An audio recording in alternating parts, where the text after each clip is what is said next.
సిరికి అసలు అసలు ఏం స్వామి సిరి బాగులేదు కాబట్టి అందుకే నేను మాట్లాడతాను.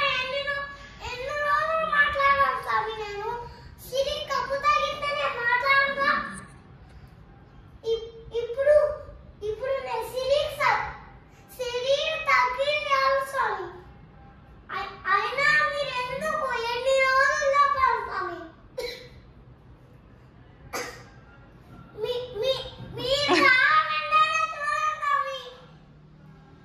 నవ్వుతున్నా ఎందుకు? సిరి కబ్బు తగ్గాలని కదా. సిరి అబ్బు తగ్గాలి స్వామి. ఏమైంది సిరికి? సిరి చెయ్యి ఇరిగింది స్వామి.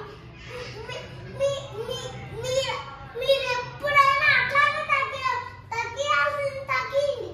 చెయ్యి రాము కాగా తగ్గిపోయింది. అప్పుడు సిరి తగ్గిరా. ఇప్పుడు సిరి తగ్గిరా. అప్పుడు సిరి మీ పూల తగ్గింది. సిరి ఏడ్చింది కూడా ఏడ్చింది. అప్పుడు మీకే నాకు కోపం వచ్చింది మీ మీద. తగ్గిస్తారులే. అప్పుడు సిరి తన్నేసింది. తప్పు. స్వామిని ఎవరు తన్నరు, అలా అనకూడదు. తగ్గింది స్వామి ప్లీజ్ అనాలి కానీ అలా కోపడకూడదు.